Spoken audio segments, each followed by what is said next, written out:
El olor a desinfectante y piso recién trapeado todavía me pegaba en la nariz cuando escuché que la puerta del cuarto se cerraba. No de golpe. Eso hubiera sido más honesto. La cerraron despacio, con ese cuidado falso que tiene la gente cuando no quiere que uno sepa que se está yendo para siempre. Me quedé sentada en la silla de plástico azul, la misma donde había estado 4 horas esperando que el doctor de cardiología me diera los resultados. 4 horas. Y ellos habían aguantado 2 antes de empezar con los suspiros, con revisar el teléfono cada 3 minutos, con ese murmullo entre dientes que creen que uno no escucha pero escucha perfecto. Ya no tarda, mamá. Ya mero sale el doctor. Eso me dijo mi hijo mayor antes de que se fueran. Ya no tarda. Como si el tiempo de una madre enferma fuera un trámite que hay que resolver rápido para seguir con el día. Afuera, por la ventana del pasillo, el sol de las 3 de la tarde caía sobre el estacionamiento del hospital. Uno de esos soles de septiembre en Guadalajara que no piden permiso, que se meten por donde pueden.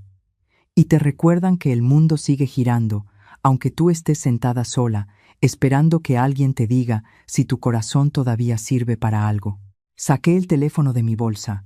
Lo tenía desde hacía rato, desde antes de que se fueran. No lo usé de inmediato. Lo puse sobre mis piernas y me quedé mirando la puerta cerrada. Tenía 63 años, 41 de haber trabajado sin parar, 2 hijos criados con mis propias manos y una nuera que me llamaba señora Elena, con esa sonrisa de quien está cumpliendo un requisito. Y estaba sola en un pasillo de hospital, porque ninguno de los 3 había podido esperar a que el médico me dijera si necesitaba operación o no. Nosotros te hablamos. En cuanto salgas, mamá. Es que el niño tiene tarea y no hay quien lo lleve. Mi hijo menor, 34 años, contador, 2 carros en la cochera, y no había quien llevara al niño a la escuela. Me quedé ahí sentada. No porque no pudiera moverme, no porque estuviera esperando a alguien. Me quedé porque necesitaba estar segura. Necesitaba que ese silencio tan grande que habían dejado atrás me confirmara lo que yo ya sabía desde hacía tiempo, pero no había querido ver con claridad. Cuando uno trabaja mucho, tiene la costumbre de no mirar lo que duele. Uno mira la tela, mira la costura, mira si el dobladillo quedó parejo. Uno no mira a sus hijos volverse extraños. Empecé con la lavandería cuando mi marido Aurelio todavía vivía. Él tenía un pequeño taller de herrería en el mismo barrio, y yo lavaba y planchaba ropa ajena desde las 6 de la mañana. No era un negocio elegante. Era una pila, un tendedero, una tabla de planchar y mis manos. Pero era mío. Aurelio decía que yo tenía manos de oro y cabeza de empresaria, aunque no lo supiera. Él murió hace 17 años. Infarto fulminante, un martes en la mañana, mientras desayunaba. Así de injusto es el mundo a veces. Se va la persona que menos te sobra y te quedas tú sola preguntándote cómo vas a seguir. Pero uno sigue. Eso es lo que hacen las mujeres de mi generación. Uno recoge lo que queda y sigue. Lo que quedó de Aurelio era el taller, que yo no sabía manejar, y un socio de negocios llamado don Roberto Fuentes que me propuso comprarnos la parte en pagos, no en efectivo, en acciones de una empresa distribuidora que él estaba formando. Le dije que sí porque en ese momento necesitaba dinero para los gastos y porque don Roberto era hombre de palabra, de esos que ya no quedan. Mis hijos tenían 16 y 12 años cuando murió su padre. Nunca les expliqué bien los detalles del taller ni del acuerdo con don Roberto. ¿Para qué preocuparlos? Yo me haría cargo, y me hice cargo. De todo. La lavandería creció. Contraté 2 muchachas, luego 4. Luego abrí un segundo local en la colonia de Junto. No porque quisiera ser rica, sino porque el trabajo era lo único que me hacía sentir que todavía tenía las manos en algo firme. Mis hijos crecieron, estudiaron, se casaron. Yo seguí trabajando. Ellos nunca preguntaron mucho sobre el negocio. Venían a comer los domingos, me traían al nieto los fines de semana cuando necesitaban salir, y yo cocinaba y guardaba y no decía nada. Eso fue mi error, supongo. O tal vez no fue error. Tal vez así quise que fuera. La empresa de don Roberto creció también. Lo que empezó como una distribuidora pequeña se convirtió en algo que yo no esperaba. Hace 3 años, una corporación más grande compró todo el negocio. Don Roberto me llamó un mediodía de febrero para darme la noticia. Elena, su parte vale bastante más de lo que usted cree. Necesita hablar con un abogado. El abogado se llamaba licenciado Morales. Joven, serio, de esos que no se andan por las ramas. Cuando me explicó los números me tuve que sentar 2 veces, porque la primera vez no procesé bien lo que escuché. No le dije nada a mis hijos. No fue por maldad. Al principio fue porque quería entender yo primero. Luego fue porque empecé a observar. Y lo que observé no me gustó. El mayor había empezado a pedirme dinero para inversiones que nunca me explicaba bien. La nuera había comenzado a sugerirme que vendiera los locales de la lavandería para no cargarme tanto. El menor me preguntó una vez, muy de pasada, si había hecho testamento. No dije nada. Seguí cocinando los domingos. Seguí llevando al nieto a la escuela cuando me lo pedían. Seguí siendo la mamá que estorba pero que sirve. Hasta ese martes en el hospital. Cuando la puerta se cerró, conté hasta 100. Luego saqué el teléfono y marqué al licenciado Morales. ¿Cómo está, doña Elena? Bien. Necesito que venga por mí. Estoy en el Hospital Civil, Pabellón 3, y necesito que traiga los papeles que dejamos pendientes. ¿Todo bien con su salud? El corazón está bien. Es lo de afuera lo que necesito arreglar. Hubo una pausa breve. Voy en camino. Colgué. Me acomodé en la silla. El doctor salió 20 minutos después con mi expediente en la mano y cara de quien va a dar una noticia difícil. Le dije que me sentara un momento. Sus arterias tienen una obstrucción moderada, me dijo. No es urgencia quirúrgica, pero necesita cambios importantes. Menos estrés, menos carga, más descanso. ¿Cuánto tiempo tengo si hago los cambios? Con cuidado, muchos años todavía. Bien, le dije. Eso es lo que necesitaba saber. El licenciado Morales llegó 40 minutos después. Traía un portafolio negro y esa cara de siempre, que no revela nada pero que uno aprende a leer con el tiempo. Era joven, sí, pero con la seriedad de alguien que ha visto muchas familias romperse sobre una mesa de documentos. ¿Lista?, me preguntó. Lista. Salimos del hospital sin que nadie nos viera. Nadie preguntó por mí en todo ese tiempo. Ninguno de los dos llamó para saber si el doctor había salido, si necesitaba algo, si me habían dado malas noticias. Nada. El carro del licenciado olía a papel y a café frío.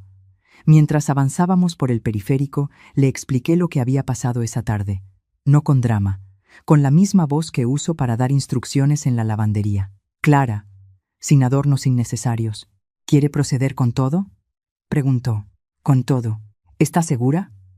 Son sus hijos, doña Elena. Son mis hijos, confirmé. Y por eso sé exactamente lo que están esperando, y no se los voy a dar. Esa noche dormí en el departamento que el licenciado me había ayudado a comprar 6 meses antes, en una colonia tranquila al sur de la ciudad. Mis hijos no sabían que existía ese departamento. Creían que yo seguía viviendo en la casa de siempre, la del barrio donde crecieron, donde Aurelio murió y donde yo había pasado 40 años de mi vida entre telas y jabón y olor a plancha caliente. La casa todavía era mía. Todo era todavía mío. Pero iba a dejar de serlo muy pronto, solo que no de la manera en que ellos esperaban. Al día siguiente llegaron las llamadas. Primero el mayor. Voz tranquila, casi casual, como quien llama a preguntar si se te olvidó comprar el pan. ¿Cómo te fue con el doctor, mamá? Bien, le dije. ¿Y qué dijo? Que estoy bien. Qué bueno. Oye, es que tuvimos que irnos porque lo del niño, ya sabes cómo es eso. Sí, ya sé cómo es eso. Hubo una pausa que él no supo cómo llenar. ¿Necesitas algo? No. Gracias. Colgué. El menor llamó 2 horas después. Su tono era diferente, más nervioso, como si ya hubiera hablado con su hermano y presintiera que algo no estaba bien. Mamá, ¿estás enojada? No, es que nos sentimos mal por lo del hospital, pero de verdad tuvimos que. No estoy enojada, repetí. Estoy haciendo cosas. Ya hablamos. La nuera no llamó. Eso también lo anoté mentalmente. Los siguientes 3 días los pasé con el licenciado Morales revisando documentos. 3 días de firmas, de notarías, de explicaciones que yo entendía perfectamente, porque 40 años de negocio enseñan a leer contratos, aunque nadie te lo haya enseñado formalmente. La casa del barrio iba a donarse a una fundación que trabaja con mujeres mayores en situación de abandono. Me pareció lo más justo. Los 2 locales de lavandería Iban a seguir operando bajo una administración externa. Las ganancias también irían a la fundación. Las acciones. Esa era la parte que mis hijos nunca supieron que existía. El dinero de la venta de la empresa de don Roberto, más lo que había crecido en estos años, estaba en una cuenta que solo yo y el licenciado conocíamos. Lo que no iba a la fundación iba a un fideicomiso a mi nombre. Para mí, para mis médicos, para mis viajes si quería viajar, para lo que me diera la gana. Porque a los 63 años, después de haberlo dado todo, tenía derecho a darme algo a mí misma. Al cuarto día llamé a mis hijos para invitarlos a comer el domingo. Vinieron los dos con sus familias. La nuera llegó con una sonrisa que no había usado conmigo en mucho tiempo. El nieto se colgó de mi cuello como siempre. Me partió un poco el corazón, ese abrazo. El nieto no tenía culpa de nada. Comimos. Hablamos de cosas sin importancia. Yo los observé como quien está viendo una película que ya conoce el final. Después de los postres, cuando los niños se fueron a ver televisión al cuarto y quedamos solos en la mesa, mi hijo mayor carraspeó. «Mamá, queríamos hablar contigo de algo». «Qué casualidad», dije. «Yo también». Me miró. Luego miró a su hermano. «Nosotros primero», dije. Y saqué un sobre que tenía en el cajón del aparador. Lo puse sobre la mesa. El licenciado Morales había preparado una carta de 3 páginas que resumía todo lo que había hecho esa semana. Fácil de leer, sin términos complicados, para que no hubiera malentendidos. Los Filier. Vi el momento exacto en que el mayor llegó a la parte de la donación. Vi cómo le cambió la cara. Vi cómo le pasó las hojas al menor sin decir nada. La nuera fue la primera en hablar. La casa, donada confirmé. ¿Y los locales? Administración externa. Las ganancias también van a la fundación. Mamá, dijo el menor con voz rara, casi quebrada. Esto es, no entiendo. ¿Por qué? Porque son mis cosas, dije. Y puedo hacer con ellas lo que quiera. Pero nosotros somos tu familia. Sí, son mi familia. No dije nada más. Dejé que el silencio trabajara solo, que llenara cada rincón de esa sala donde los había criado, donde habían aprendido a caminar y a comer solos y a decir mentiras con cara de verdad. El mayor intentó otra vez. Mamá, entiendo que estás molesta por lo del hospital, pero eso fue un malentendido. Podemos hablar de esto, ¿verdad? Se puede revertir, ¿no? Ya está firmado y notariado, dije. No se revierte. ¿Y a dónde vas a vivir tú? Era la primera vez que alguno de los dos me preguntaba eso. No al principio, no como preocupación por mí, sino al final, cuando ya no quedaba nada que esperar. Tengo dónde vivir, dije. No se preocupen. La nuera recogió su bolsa despacio. Tenía esa cara de quien está calculando qué tan grande fue el error que cometió y si todavía puede deshacerlo. Quise decirle algo. Quise decirle que no era personal, que yo sabía que ella no era mala persona, que simplemente había aprendido a tratarme como se trataba a los muebles viejos, útiles mientras funcionan, estorbosos cuando dejan de hacerlo. Pero no dije nada. Ese no era el momento para explicaciones. Se fueron antes de las 5. El nieto me abrazó en la puerta sin saber nada, con esa inocencia que ojalá le durara mucho tiempo. Le di un beso en la frente y le dije que lo quería. «¿Cuándo vienes a vernos, abuela?» «Pronto», le dije, y lo decía en serio. Al nieto sí lo iba a ver. Eso no iba a cambiar. Cerré la puerta y me quedé sola en la sala. Me senté en el sillón donde Aurelio se sentaba a ver las noticias. El mismo sillón de siempre, un poco gastado en los brazos, con la marca de sus codos todavía ahí si uno sabía dónde mirar. Le había prometido al licenciado que lo llevaría al departamento nuevo. Era lo único que me iba a llevar de esa casa. Pensé en mis hijos cuando eran chicos. El mayor con sus rodillas siempre raspadas, el menor con su manía de coleccionar tapas de refrescos. Los recordé corriendo por ese mismo pasillo, discutiendo por tonterías, durmiéndose en el carro de vuelta de la feria. Los recordé sanos y pequeños y míos. Y luego los recordé esa tarde en el hospital. La puerta cerrándose despacio, el estacionamiento vacío, el sol de septiembre sobre el asfalto. No lloré. Creo que ya había llorado todo lo que tenía guardado en esos 3 días de notarías y documentos y firmas. O tal vez simplemente era que ya no me quedaban lágrimas para esa versión de ellos. Una semana después, El licenciado Morales me llevó a una reunión que yo no le había explicado bien a nadie. Don Roberto Fuentes, ya con 70 años pero con la misma voz firme de siempre, me había llamado para presentarme al nuevo consejo directivo de la Fundación Cultural que había formado con parte del dinero de la venta de su empresa. Una fundación que apoya a mujeres artesanas y a proyectos textiles en comunidades del estado de Jalisco. Me había pedido que formara parte del consejo. Llegamos a una oficina en el centro de la ciudad. Sala de juntas con ventanales grandes, mesa larga de madera oscura, 6 personas ya sentadas esperando. Don Roberto me recibió en la puerta con un apretón de manos y esa sonrisa de quien lleva muchos años guardando un secreto bueno. Elena me dijo, «Gracias por venir». «Gracias por invitarme», le dije. Me señaló una silla, pero no cualquier silla, la de la cabecera. Me quedé un momento mirándola. 40 años lavando ropa ajena, 40 años con las manos metidas en agua caliente y jabón, planchando camisas de gente que ni me conocía, cargando canastas, abriendo a las 6 de la mañana y cerrando a las 8 de la noche. 40 años siendo la señora de la lavandería, la mamá, la viuda, la que estorba. Me senté, no en cualquier silla, en la de la cabecera. Don Roberto comenzó la presentación. Habló de los proyectos, de las comunidades que iban a recibir apoyo, de los planes para los próximos 5 años. Yo escuché con atención. Tomé notas en una libretita que había traído en la bolsa. Hice 2 preguntas que don Roberto respondió con una sonrisa. «Veo que ya viene preparada», dijo. «Siempre me preparo», dije. Al final de la reunión, cuando los demás salieron a tomar café al pasillo, don Roberto se quedó un momento conmigo. «¿Cómo estás, Elena? ¿De verdad?» Me tomé un segundo antes de responder. «Estoy bien. O voy a estar bien. Que a estas alturas es casi lo mismo». Él asintió. Lo conocía desde hacía 30 años. Sabía que no me iba a pedir explicaciones que yo no quisiera dar. «Aurelio estaría orgulloso», dijo. «Aurelio estaría diciéndome que me tardé demasiado en sentarme en esta silla», respondí. Don Roberto se rió.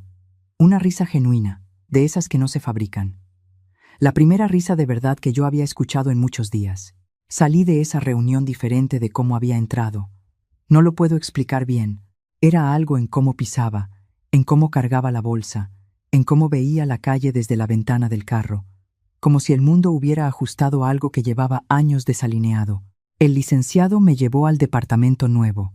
Subimos en el elevador en silencio. Cuando abrí la puerta, el sol de la tarde entraba por el ventanal del estudio y hacía ese efecto de luz que solo pasa a ciertas horas y que a mí siempre me ha parecido una especie de permiso, como si el mundo dijera, «Aquí puedes quedarte». Me senté en la silla junto a la ventana.